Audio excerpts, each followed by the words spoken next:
అందరికీ నమస్కారం. Welcome to my channel. This is doctor R P Sudha. మనం ఇప్పుడు మాట్లాడుకోబోయేది ఏ రాశి వాళ్ళు ఏ రత్నం పెట్టుకోవాలి, ఏ పరిహారాలు చేయాలి అనేది. అందరికీ తెలిసిన విషయం, మనకి 9 గ్రహాలు ఉన్నాయి, 12 రాశులు ఉన్నాయి. మనం జనరల్గానే చెప్పుకోగలుగుతాము. ఎందుకంటే ఎవరిదైనా వ్యక్తిగత జాతకం చూసినప్పుడు దాంట్లో దశావిశేషాలు, లగ్నం, ఇంకా ఏంటంటే సుదర్శన చక్రం అని కూడా మనం చూస్తూ ఉంటాం అనమాట. సో పీరియడ్ కూడా చూస్తూ ఉంటాము. ఇదైతే మనం జనరల్గా చెప్తున్నాము. సో పరిహారాలు ప్లస్ ఏంటంటే ఒక్కొక్క రాశికి ఒక్కొక్క అధిపతి ఉంటారనమాట. సో దాన్ని బట్టి మనం చెప్పడం జరుగుతుంది. అదొకటి కాకుండా ఒక్కొక్క రాశిలో నక్షత్రాలు ఉంటాయి. నక్షత్రాలు 27 నక్షత్రాలు ఉన్నాయని అందరికీ తెలుసు. సో ఒక్కొక్క రాశిలో 9 పాదాలు, అంటే ఒక నక్షత్రం 4 పాదాల కింద మనం పరిగణించున్నామన్నమాట. సో 108 ఉంటాయి అన్నమాట పాదాలు. సో ఒక్కొక్క దాంట్లో 9 ఉంటాయి, మనకి తెలిసిన ఒక విషయం. సో ఏంటంటే మనకి నక్షత్రం పట్టి జాతిరత్నాలు అవన్నీ వస్తాయి. అలాగే దశా విశేషాలను పట్టి కూడా మనకి జాతిరత్నాలు అనేవి వస్తాయి. అలాగే ఏంటంటే బర్త్ స్టార్ అంతే, అంటే నక్షత్రం పట్టి. నాట్ ఓన్లీ దట్, మనకి రాశి పట్టి అనేది కూడా మనకి జాతిరత్నాలు అలాగే పరిహారాలు అనేవి వస్తాయి. నేను ఇప్పుడు చెప్పబోయేది ఏంటంటే అన్ని జనరల్గా చెప్తున్నాను. సో ఎవరైనా జాతకం పరిశీలించుకున్న తర్వాత ఒక జాతిరత్నం అనేది ఇవ్వడం జరుగుతుందన్నమాట. అదొకటి కాకుండాను మనం ఎప్పటికైనా సరే సర్టిఫైడ్ జెమ్స్ వేసుకోవడం అనేది చాలా మంచిది. ఎందుకు సర్టిఫైడ్ జెమ్స్ వేయాలి అంటే, మనకి తెలుసు జెమ్స్ అనేవి, జాతిరత్నాలు అనేవి మనకి భూమిలోంచి వస్తాయి. దాంట్లో కల్మషం కూడా ఉంటుంది. సో దానికి కట్ ఎలా ఉంది, క్లారిటీ ఎలా ఉంది, దాని వెయిట్ ఎంత, ఇవన్నీ చూసుకుని ఇవ్వడం అనేది జరుగుతుంది. సర్టిఫైడ్ జెమాలజిస్ట్ దగ్గరికి వెళ్ళి తీసుకోవడం అనేది మంచిది. ఎందుకంటే జాతిరత్నాలు ఎక్కడో లోతులో ఉన్న వాళ్ళని కూడా పైకి తీసుకెళ్తాయి అనమాట. అంత పవర్ ఉంది జాతిరత్నాల్లో. రెమెడియల్ మెషర్స్లో, ఎస్పెషలీ మన వేదిక్ అస్ట్రాలజీలో రెమెడియల్ మెషర్స్లో అంత పవర్ ఉంటుందన్నమాట. అది కరెక్ట్ అయిన జాతిరత్నం వేసుకుంటేనే అది కరెక్ట్గా ఏంటంటే మీ లైఫ్కి సెట్ అవుతుంది, సక్సెస్ అనేది సాధిస్తారు. అదొకటి కాకుండాను ఏ వేల్కి వేసుకోవాలి, ఎలా వేసుకోవాలి, ఏ మెటల్లో వేసుకోవాలి అనేది కూడా చెప్పడం జరుగుతుందన్నమాట. సో మనకి 12 రాశులు ఉన్నాయి, దాని వారీగానే మనం ఇప్పుడు మనం మాట్లాడుకోపోయేది కన్యా రాశి వాళ్ళ గురించి. కన్యా రాశి వాళ్ళకి మనకి తెలుసు పరిహారాలు ఏం చేయాలో అని. కన్యా రాశి ఇప్పుడు మనం మాట్లాడుకోబోయేది కన్యా రాశి వాళ్ళ గురించి. కన్యా రాశికి అధిపతి ఏమో మనకి తెలుసు బుధ గ్రహం అయింది. బుధుడు ఈ రాశిలో ఎగ్జాల్టేషన్ అని ఉచ్చ స్థితిలో ఉంటారనమాట. తప్పక చాలా బాగా పైకి వచ్చే knowledgeable people and intuitive people అని చెప్పాలన్నమాట. వీళ్ళకి ఎప్పటికైనా పరిహారాలు చేయాలి అంటే లక్ష్మీ గణపతి హోమాలు కానీ లేకపోతే పూజలు కానీ చేయడం చాలా మంచిదన్నమాట. అలాగే విష్ణుమూర్తితో పాటు లక్ష్మీదేవి పటం పెట్టుకొని నిత్యం పూజ చేయడం మంచిది. సత్యనారాయణ వ్రతాలు, పూజలు చేయడం కూడా చాలా మంచిదన్నమాట. అలాగే దర్శించుకోవచ్చు కూడాను వెడ్నెస్డే వెళ్ళి. గణపతి అనేది చాలా చాలా ఇంపార్టెంట్ వీళ్ళకి. సో గణపతి పూజ చేయడం కూడా ఇంపార్టెంట్ అన్నమాట. మనం జాతిరత్నాలకు వస్తే కనుక మనం పచ్చలు చెప్తాం. పచ్చలు కూడా ఏంటంటే మనం ఎప్పటికైనా పసిడిలోనే వేసుకోమంటాము. కానీ ఏంటంటే కాంబినేషన్ ఇచ్చుకోవచ్చు. అంటే ఏంటంటే మనకి పర్ల్ కానీ అలాగే ఎమరల్డ్ కానీ, అంటే ముత్యం అలాగే పచ్చలు కలిపి ఇవ్వడం కూడా జరుగుతూ ఉంటుంది. అన్నిటికన్నా ముఖ్యం ఏంటంటే జాతకం పరిశీలించుకోవడం. జాతకం పరిశీలించిన తర్వాత ఏదైనా జాతిరత్నం వేసుకుంటే చాలా మంచిదన్నమాట. మనం ఇప్పుడు మాట్లాడుకోబోయేది రాహుకేతువుల గురించి. రాహుకేతువులకు కూడా మనం ఎప్పుడైనా ఏంటంటే మనం నవగ్రహాలని చెప్తాం, జాతిరత్నాలు అంటే 9 స్టోన్స్ అని కూడా చెప్తాం, నవ ధాన్యాలు చెప్తాం, నవ జెమ్స్ అంటే 9 జెమ్స్ కూడా మనం చెప్తూ ఉంటాం అన్నమాట. సో తప్పక రాహు అంటే మనకి ఈ కాలంలో రాహు దశ వచ్చినప్పుడు కానీ, రాహు మంచి పొజిషన్లో ఉన్నప్పుడు కానీ బ్యాలెన్స్ చేయడానికి మనం ఎప్పటికైనా జాతిరత్నం ఇవ్వడం అనేది జరుగుతుందన్నమాట. రాహుకి జాతిరత్నం ఏంటంటే గోమేధికం అంటే లైట్ కలర్లో ఉంటుంది, బ్రౌనిష్ కలర్, ఎల్లోయిష్ కలర్లో ఉంటుంది అనమాట. 2 కలయిక. మరీ డార్క్కి వెళ్ళొద్దని చెప్తాం. అది కూడా ఏంటంటే ఎక్కువ సిల్వర్లోనే వేసుకోమని చెప్తాం అనమాట. ఏ వేలికి వేసుకోవాలి, ఏ చేతికి వేసుకోవాలి అనేది చెప్పడం జరుగుతుంది. అలాగే ఏంటంటే రాహుకి మనం పరిహారాలు చేయాలి అంటే రాహు జపం చేసుకోవడం, అలాగే రాహు కేతు పూజలు కంటిన్యూస్గా చేసుకోవడం మంచిది. రాహుకి అధిపతి మనం చెప్పేది దుర్గాదేవి చెప్పుకుంటాం అనమాట. సో దుర్గాదేవిని నిత్యం కొలవడం అనేది కూడా చాలా మంచిది.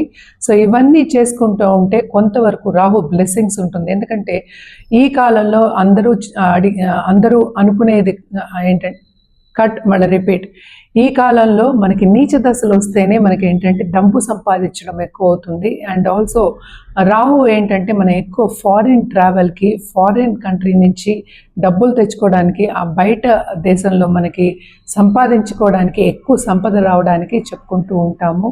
సో గోమేధికం వేసుకుంటే వీళ్ళకి ప్లస్ పాయింటే అవుతుందన్నమాట. సో ఇదంతా ఏంటంటే జాతక రీత్యా మనం చెప్పడం జరుగుతుంది. జాతకం పరిశీలించిన తర్వాతే వేసుకోవడం అనేది మంచిది. మనం ఇప్పుడు మాట్లాడుకోబోయేది కేతు గ్రహం గురించి. కేతు కూడా ఏంటంటే వైడూర్యం మనం చెప్పుకుంటూ ఉంటాం. వైడూర్యం అంటే ఏంటి అంటే క్యాట్స్ ఐ అని కూడా అంటూ ఉంటాం అనమాట. స్టోన్ చూడడానికి చాలా బాగుంటుంది. అండ్ ఆల్సో ఇది కూడా మనం ఎక్కువ క్యారెట్స్ 3 క్యారెట్స్ పైన చెప్తూ ఉంటాము. అది కూడా ఏంటంటే కేతు దశ వచ్చినప్పుడు, ఎందుకంటే కేతు ఏంటంటే మోక్షం ఇచ్చే ఒక ప్లానెట్ అని మనం చెప్పుకుంటూ ఉంటాం, గ్రహం అని చెప్పుకుంటూ ఉంటాం. అదొకటి కాకుండా స్పిరిచువాలిటీ ఇచ్చే ఒక గ్రహం. ఎప్పటికైనా గుర్తుపెట్టుకోవాల్సింది ఏంటంటే ఏదైనా ఒకటి స్టాప్ అయిపోతే ఇంకోటి కొత్తది మొదలవుతుంది. అంటే ఏంటంటే గ్రోత్ కొంచెం స్టంట్ అయ్యి ఇచ్చే ఒక గ్రహం కింద మనం చెప్పుకుంటాం. అలాగే కొన్ని ఇబ్బందులు పెట్టే ఒక గ్రహం కింద మనం కేతు గ్రహాన్ని చెప్పుకుంటూ ఉంటాం అన్నమాట. సో తప్పక కేతుకి జపం చేయడం అనేది ఒక పరిహారం మనం ఎప్పుడు చెప్తూ ఉంటాం. అలాగే కేతుకి దానం ఇవ్వడం కూడా మనం చెప్పుకుంటూ ఉంటాం అన్నమాట. సో పరిహారం చేయాలి అంటే రాహు కేతు పూజలు చేయడం అనేది చాలా మంచిది. అలాగే ఏంటంటే కేతు జపం 7000 టైమ్స్ చేయడం మంచిదన్నమాట. అండ్ ఆల్సో ఎప్పటికైనా సరే స్పిరిచువాలిటీ అనేది కొంచెం డెవలప్ అవుతుంది. కేతు దశ వచ్చినా, లేకపోతే కేతు కొంచెం మంచి పొజిషన్ లేకపోయినా, లేకపోతే ఏంటంటే కొంచెం మంచి పొజిషన్లో ఉన్న, అంటే జాతక రీత్యా నేను చెప్పేది అంటే పొజిషన్స్ కూడా మనం చూసుకోవాలి, ఏ రాశిలో ఉంది అనేది చూసుకోవాలి కనుక ఇవన్నీ చెప్పడం జరుగుతుంది. సో వైడూర్యం అనేది కూడా మనం ఏంటంటే సిల్వర్లోనే ఇస్తాము. అది కూడా ఎప్పటికైనా సరే సర్టిఫైడ్ జెమ్స్ తీసుకోవడం అనేది మంచిదన్నమాట. ఏదైనా సరే మనం జాతక రీత్యా ఇవ్వడం అనేది జరుగుతుంది. ఎందుకంటే కొంతమందికి స్టోన్స్ అనేవి పడవన్నమాట. అంటే ఏంటి, జాతక రీత్యా మనం ఇచ్చాము అంటే అది వారంటెడ్, అంటే అక్కడ ఇవ్వాలని ఉన్నప్పుడే మనం ఇస్తాము. ఏదో స్టోన్స్ ఇవ్వడం అనేది కరెక్ట్ కాదు. ఏదో ఒక స్టోన్స్ మనం వేసుకోవాలి అని ఇప్పుడు చూస్తూ ఉంటే అది ఫ్యాషన్ అయిపోయింది. జాతిరత్నాలు ఎవరు పడితే అప్పుడు ఇష్టన్నట్టు వేసుకుంటూ ఉన్నారు. సో ఏదైనా సరే జాతకం పరిశీలించుకున్న తర్వాత ఆ టైం వచ్చినప్పుడు మనం వేసుకున్నప్పుడు మనకి కలిసి వస్తుంది. మనం ఎప్పటికీ ఒక మాట పెద్దలు కూడా చెప్తూ ఉంటారు, కాలం కలిసి వస్తుందని చెప్తూ ఉంటారు కదా. సో కాలం కలిసి రావాలి అంటే జాతిరత్నాలు చాలా మటుకు మీకు బ్యాకింగ్ అనేది ఇస్తాయి అన్నమాట, స్ట్రెంగ్త్ అనేది ఇస్తాయి పైకి రావడానికి. చాలా మటుకు మేము జాతిరత్నాలు ఇచ్చిన వాళ్ళకి ఇప్పటికి కూడా వేసుకున్న వాళ్ళు ఉన్నారు, పైకి వచ్చిన వాళ్ళు బాగా ఉన్నారనమాట. జాతకం తుల్యంగా పరిశీలించుకుని తీసుకోవడం అనేది మంచిది. ఇంకో పాయింట్ ఏంటంటే జెమ్మాలజిస్ట్ దగ్గరికి వెళ్ళి ఒకసారి పరిశీలించి తీసుకోవడం, జెమ్ స్టోన్ కొంచెం ఖరీదుగా ఉన్నా కూడా తీసుకోవడం మంచిది. ఎందుకంటే దశా విశేషాలను బట్టి జాతకం పట్టి ఇవ్వడం జరుగుతుంది.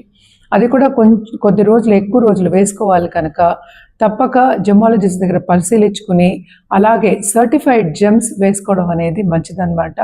మన దగ్గర సర్టిఫైడ్ జెమాలజిస్ట్ ఉన్నారు, అలాగే ల్యాబ్ టెస్టెడ్ జెమ్స్ కూడా ఇచ్చేవాళ్ళు ఉన్నారు. తప్పక మమ్మల్ని సంప్రదిస్తే కనుక అన్ని వివరాలు చెప్పడం జరుగుతుంది. ఫస్ట్ జాతకం పరిశీలించుకోవాలి, దాని తర్వాతే జెమ్స్ వేసుకోవడం కానీ రెమెడియల్ మెషర్స్ చేసుకోవడం కానీ మంచిదే. జెమ్స్ వేసుకోవడం అంటే జాతిరత్నాలు వేసుకోవడం కూడా ఒక రెమెడియల్ మెషర్స్ కింద మనకి వేదిక అస్ట్రాలజీలో చెప్పున్నారు. సో తప్పక ఇవన్నీ చేసుకుంటూ ఉంటే మీ లైఫ్ ఏంటంటే సక్సెస్ఫుల్గా ఉంటుంది. ఎవరికైనా ఏంటంటే ఎప్పుడు చూసినా హ్యాపీనెస్సే ఉండదు కదా, అండ్ ఆల్సో ఎప్పుడు చూసినా కష్టాలే ఉండవు. కష్ట సుఖాలు అనేవి జీవితంలో అందరికీ ఒక భాగమే. మళ్ళీ రిపీట్, కష్ట సుఖాలు అనేవి జీవితంలో అందరికీ ఒక భాగమే. సో ఎప్పటికైనా సరే మనం లైఫ్ లాంగ్ కొంతవరకు సక్సెస్ఫుల్గా ఉండాలి అనుకుంటే తప్పక జాతిరత్నాలు కానీ రెమెడియల్ మెషర్స్ కానీ చేయడం అనేది మంచిది. ఇందాక నేను మాట్లాడిందంతా జనరల్గా మనం చేసుకునే ఒక కార్యక్రమం అన్నమాట. జనరల్గా జాతి రత్నాలు కూడా చెప్పడం అనేది జరిగింది, కానీ ఎప్పటికైనా జాతక రీత్యా వేసుకోవడం అనేది మంచిది.